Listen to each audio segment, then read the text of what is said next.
At 10 this morning, they return for their decisive third and final session in these now 25 frames second round matches. Requiring two more for a place in the quarters. And this is the first frame of the morning. Perry 28 points ahead, and it's Willie Thorne and Dennis Taylor keeping an eye on this.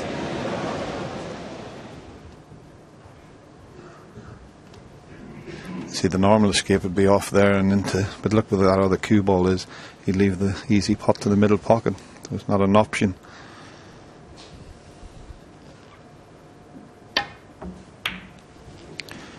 Well, that was a total mishit. He was trying to catch that half bob.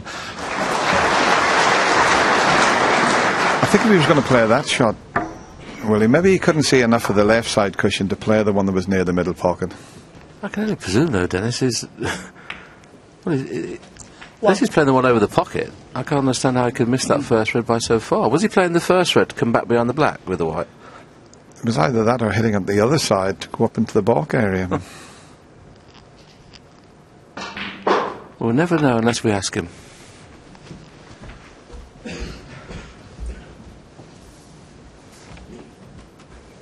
Six. Yeah, he was trying to catch it half ball and run up to the balk area. Just misjudged it. Just watch this shot here. He's going to open the four reds. Just with one little nudge. He could have done with just hitting it a little bit harder, but it's made all those four reds available just with that little nudge there.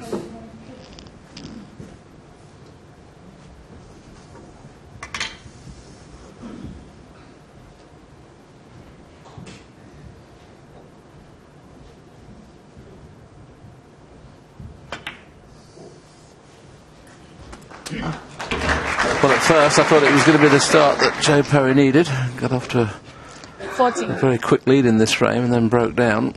I thought he was going to score a few more, and with that mistake, could cost him the frame. These balls are set very, very nicely. 15. I'm not sure if the one at the right of the little triangle, the one that's nearest the black, goes into the left corner. He's got the red to the right corner. He's coming around to have a look at that.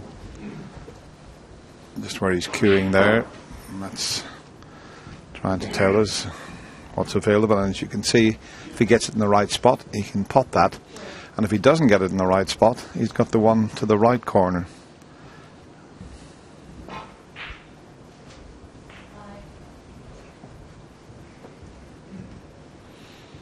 Just looking at the angle on the blue, maybe he can't just drop it in and leave the white there. Otherwise, he'd have already played that.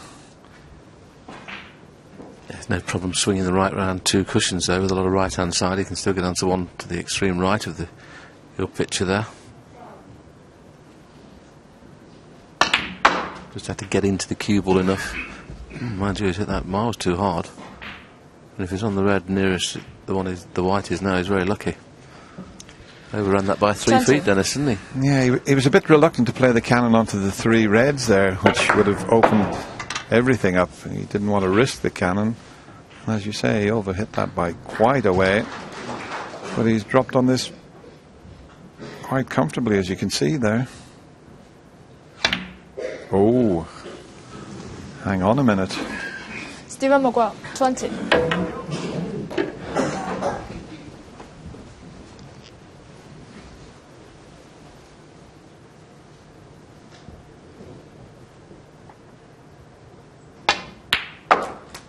One.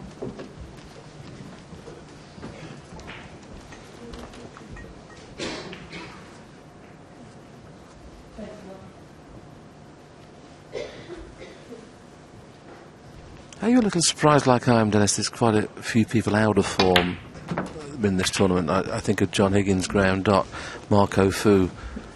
When you consider how many matches they've played, there's other players that seem to be in great form.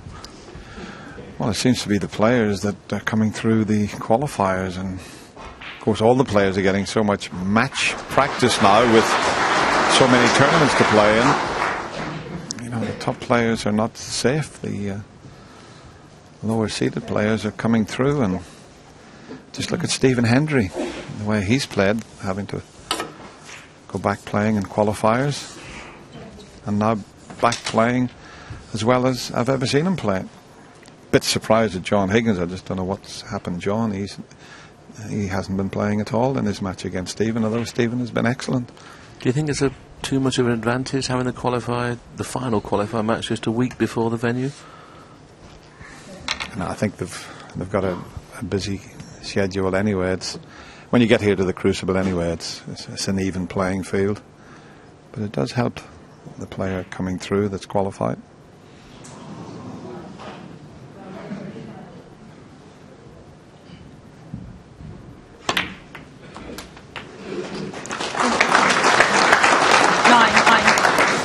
Well, I think he can still cut the pink in.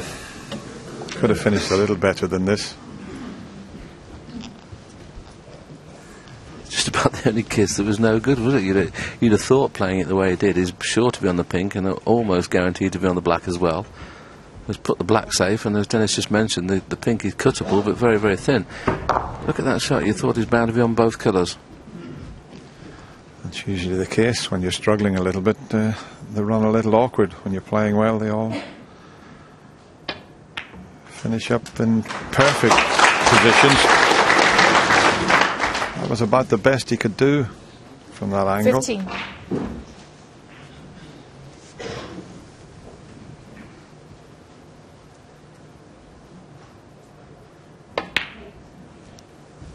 Yeah, good shot 16. that. Good shot that.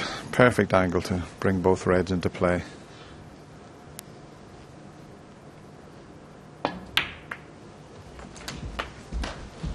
Only a couple of moments ago we were suggesting that Stephen Maguire had a great chance to win the opening frame. Now Joe's got his second chance in this frame. He needs to make this one pay. He already leads by 30 points. 23. Unfortunately, if he only takes a pink off the last red, Stephen Maguire will still be able to tie. He'd ideally like to play the black, but he can't do that, so I imagine 2 blues will be okay. They can get very close to those 2 reds, potting the blue or the pink. 28. I think I'd rather take the pink here, because he's 29. definitely got to get a red now. If he had taken the pink, Stephen Maguire would only have been able to tie, so he must get on one of these 2 reds.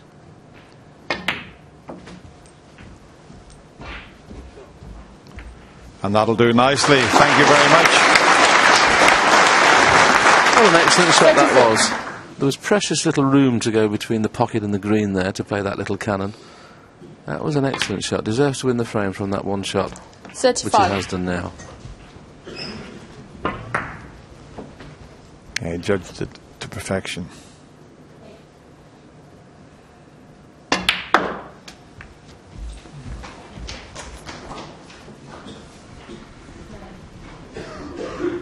$38.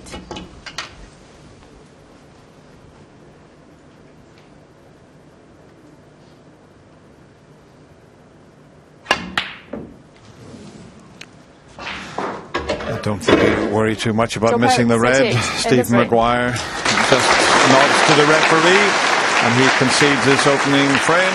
That's the best possible start for Joe Perry. He's got 1 back, but he's still 11-6 behind. Now, Middle Saturday at the Crucible is always a very good one to have tickets for, and there was an extra special attraction this morning, not just the action on the table, but just before it, a match of the day here at the Crucible. Very rare, when Brian Wright, a snooker fan of 20 years, who actually has a season ticket here, he comes to virtually every session, and his girlfriend Lisa Dunks was there as well. Now, a year ago he met Lisa, and his first date was here at the Crucible, so we thought this would be an appropriate venue, therefore, to ask her a certain question. Not a dry eye in the house. Lisa, I want to share the rest of my life with you. You're amazing. Don't do it.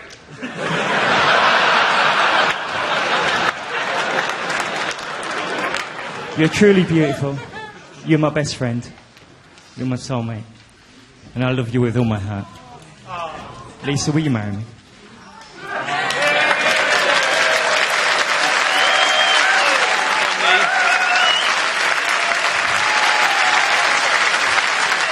Lisa, we need you to just sit down and meow. Just to fill you in on the story here, ladies and gents. Just jump. I'll hold your hand. Wait there.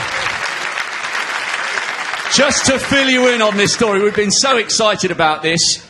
They have been snooker fans for many, many years. They met as friends in 2005. They had their first clinch a year ago on Wednesday at the Crucible. He's been walking round backstage like a cat on a hot tin roof.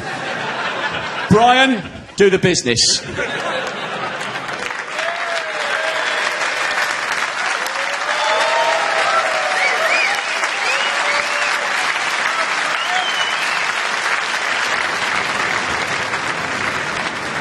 Oh, I'm not sure what the rules are about clinches on the Crucible floor. Congratulations to Brian and Lisa. Absolutely lovely moment. As you saw there, Brian is a very, very big Coventry fan, and just to sort of put a dampener on his day, they're 2-0 down to Southampton. Sorry about that, Brian. But the important bit all came right. That was a great moment, wasn't it, John? Well, they'll remember that for the rest of their lives. That was very special. But as I say, relegation for Coventry, but at least he's found happiness somewhere else. Absolutely. Not quite your style, Stevie. You're much more of a modest sort of chap, but nice to see it all the same. Well, the Crucible Theatre's been the home of many a performance, and that was marvellous. Well played, and we wish them all the best for their future happiness. All right, well, after that rather pleasant distraction, back to the action in the Perry-Maguire match. We saw Joe Perry take the first of the afternoon, of the morning.